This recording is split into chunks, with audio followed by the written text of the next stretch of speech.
Alrighty, so our goal for our lessons today is to be able to determine whether to use a comma, a period, a semicolon, or a colon in our sentences, and when to write a sentence by combining clauses and phrases that use appropriate punctuations. We're just going to be working on our punctuation for today and sentence clauses and all that. So we're going to think of a traffic light when we are talking about punctuation, because just like when two roads come together, we need to make a stop in order for the flow of traffic to keep going the proper way. And so when our two clauses come together, we want to make sure that flow is just as good as the flow of traffic. And so we're going to be referring to it as stop punctuation, because we're going to be making sure to take that stop, that moment, to check and have the flow be good. So we're just going to roll with that one.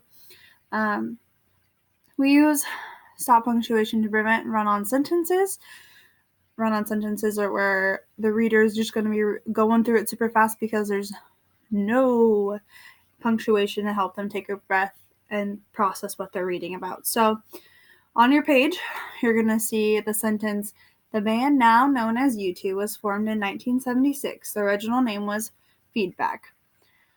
When you read that, it's a mouthful. You're rushing through it. There's no time to pause. And so this is a run-on caused by two independent clauses coming together with no stop punctuation. So a way to fix that is you can add in a period. And so it would read, "The band, now known as U2, was formed in 1976, period. Their original name was Feedback, period," because you always end your sentences with a period. So that period helps the pause for the reader, and it helps separate the two independent clauses. But you should be careful with using a period in this kind of way if the sentence has less words in it, because that could create choppier sentences. And so we want to make sure that there is enough going on in our sentences that they aren't choppy, but they still have a good flow to them. And then another option for fixing that run-on sentence is you can use a semicolon, which would make it read, "The band, now known as U2, was formed in 1976, semicolon. Their original name was Feedback." The use of the semicolon adds a pause for the reader, as well as continues the thought and relationship between the two clauses. And so that helps create the flow of the sentence. And on your ACTs, a semicolon is the equivalent of a period, so you should keep that in mind as well. It just helps with the continuation of that thought and the continuation of the sentence sequence. Another option that you can use to fix a run-on sentence is to use a comma followed by the coordinating conjunction, which we remember from our last chapter is fanboys.